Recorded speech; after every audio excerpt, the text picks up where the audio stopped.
Hey y'all, so what you're about to watch is my gear video for the Appalachian section hike that I posted earlier. This video was actually supposed to come out first, but I didn't think that it would be fair for me to release this after some of the things that we ran into on that trip. So, watch the gear video, know that this gear works for me 8 out of 10 times, and then check back with me at the end of the video.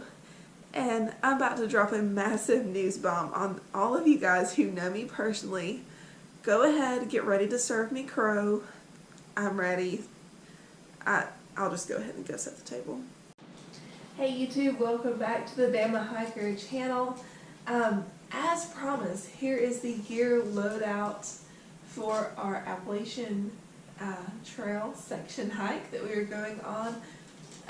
We are going to do the approach trail up to Springer and just past Springer, probably to that first shelter, and then back down. We only have a weekend, so let's look and see what I'm taking. First off, we have the 0 Degree War Bonnet Yeti. This is a 2/3 length underquilt. It is incredibly comfortable, very warm. The weather was very iffy, so I decided to go on the safe side since I'm a very cold sleeper, and just go ahead and kind of go overkill on the bottom insulation with my hammock. Next we have my Costco down quilt. That's what I'll have over me. Have a fleece sleeping bag liner, just a really lightweight one. I can take this down to the 20s, so I'm fairly certain that she'll be nice and toasty. We have just the E&O, however you choose to say that, hammock. Not the most lightweight option on the market, but it was a gift about 5 years ago. When it wears out, I will be replacing it. But until then, it's still just coming along. We got the Atlas straps, came with that hammock. Again, going on 5 years strong.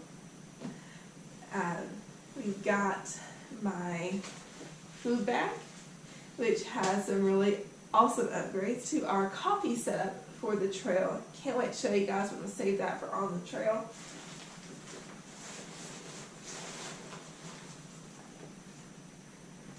Next we have my stove and canister of fuel. Just a little lightweight El Cheapo cook pot / coffee cup, fuel, and the Academy brand version of a pocket rocket. We weren't really sure how we felt about the canister stove scene, as we had only done the cat food can alcohol stoves. So bought one of these just to give it a try, and we've been using it for about a year. Haven't felt the need to upgrade to the real one, the name brand one by MSR.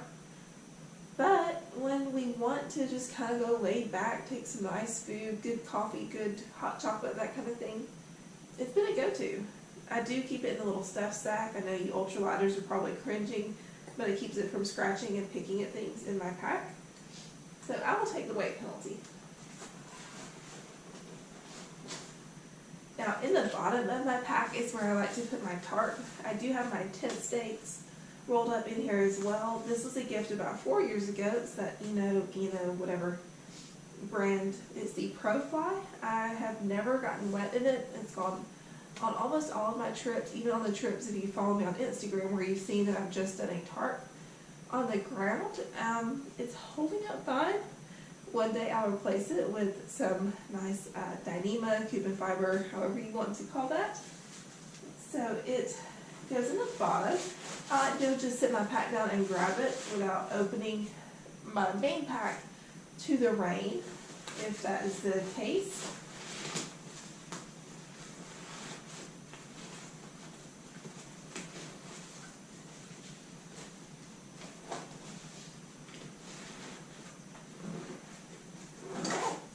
Then this little guy here, yes, is the bag that my straps went in, but I actually keep this in my car. It's got my Sawyer Mini Squeeze water filter and a ferro rod with a striker squeeze bag And a really nice knife that my husband got me about a year ago that I've used for making feather sticks. I can baton wood into smaller pieces with it if we are wanting to go and, you know, have one of those nice nights where we have a campfire, sit around it.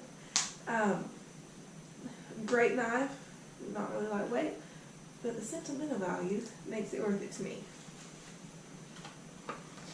He wanted me to have a good, full-tanged knife out in the woods that was small, and I have been incredibly impressed with it. So I put that here in the top for when I want to stop and filter water. Also, not pictured here is my clothes. I'll actually am only taking just a lightweight athletic shirt and bottoms to sleep in. And that's a hotly debated topic around YouTube over whether or not pajamas affect the efficiency of your down. I tend to kind of fall in the middle. I don't want to be confined in a bunch of layers. But again, this is something that I'm taking with me. With minimal layers on, can get me down to the 20s.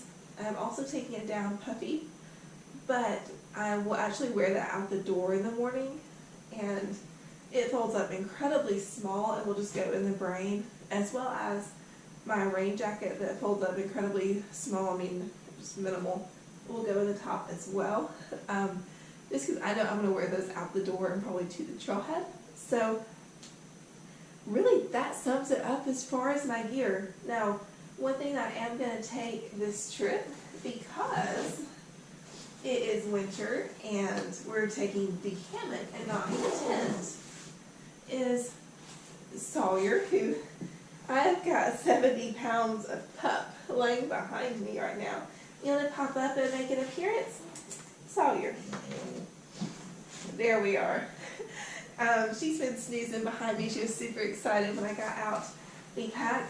This is a Thermarest Z-Rest that I cut some pieces off of, and in the winter I fold it in half and I lay it on my Tyvek beneath my hammock and a little piece of fleece, and she sleeps on that. In the summer I take the portion that I cut off and it's just one layer for her, and it's been great. She sleeps well on there. Well, hello. What are you doing? I'm filming. You're filming? Yeah. Camera, tripod. I'm Well, going. you're going. Well, you two, you have officially met the husband half of the Bama hiker, the other cheetah, Jonathan Cheetah. Apparently, he's going with us. That's right, and I'm breaking all the rules. How are you breaking all the rules? Oh, I see that box. You're wearing brand new hiking shoes. I am. Do you know how many miles we're going for?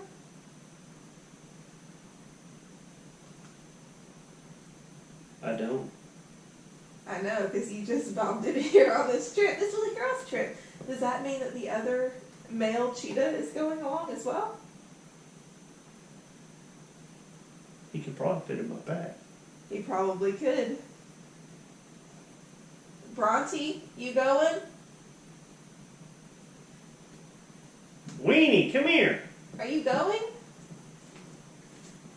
Our dogs have been so excited since I pulled my pack out. And apparently, the little guy's going too. He will sleep in the hammock with one of us. No special pad for him. He weighs all of 6 pounds. And before anyone comments fussing at us about the trail, that little guy can hike. And I know the approach trail has about 600 and some odd stairs. He tucks under the arm like a little football very easily. They've done it numerous times. So, special consideration for the little guy. Sleeps in the hammock, gets carried over the rough stuff.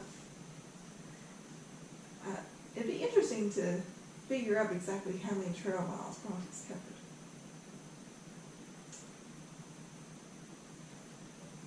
Another question for He would get more credit for his little bitty feet. Does he get more credit for his little bitty feet? Got to. I don't think you do. Alright guys, I do hope you enjoyed that gear video and seeing what is in my pack. 8 times out of 10, that is a perfect loadout for me, and those 8 times out of 10, I wouldn't change anything, but I bought a tent.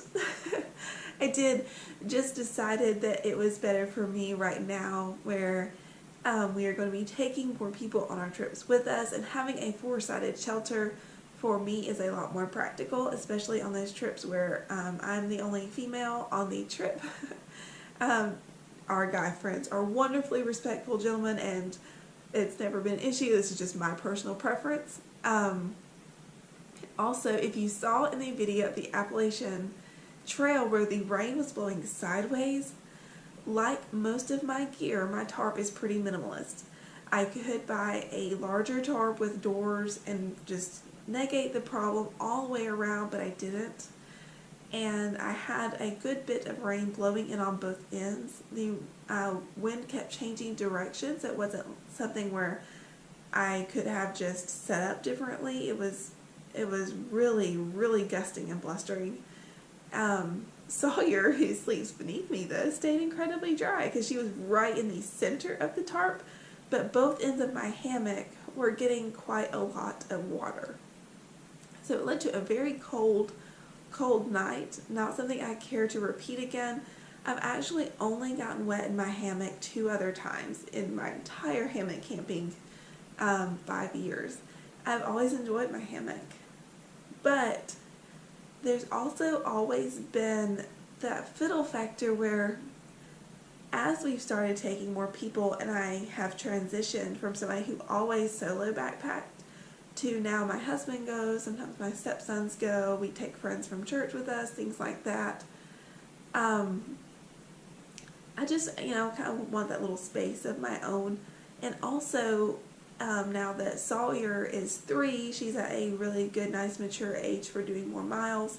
I was looking at like the Dutchware pup tent, but that's another $90 into my hammock setup, and by the time I figured up what I could do in my pack that was going to have my summer sock, the pup tent, an underquilt, a top quilt, a tarp, my hammock itself, and the rest of my gear, I was going to be having to looking into buying another pack.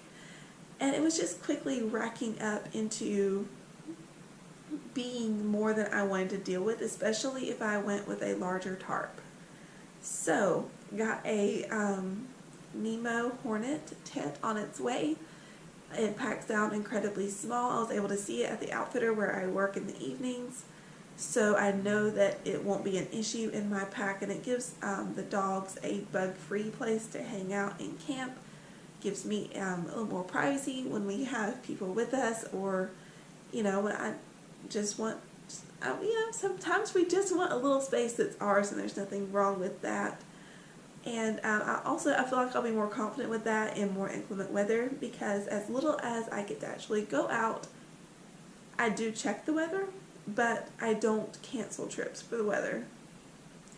I'm just not going to do it. I make it out 10-ish times a year, and I'm just not willing to sacrifice that over the weather.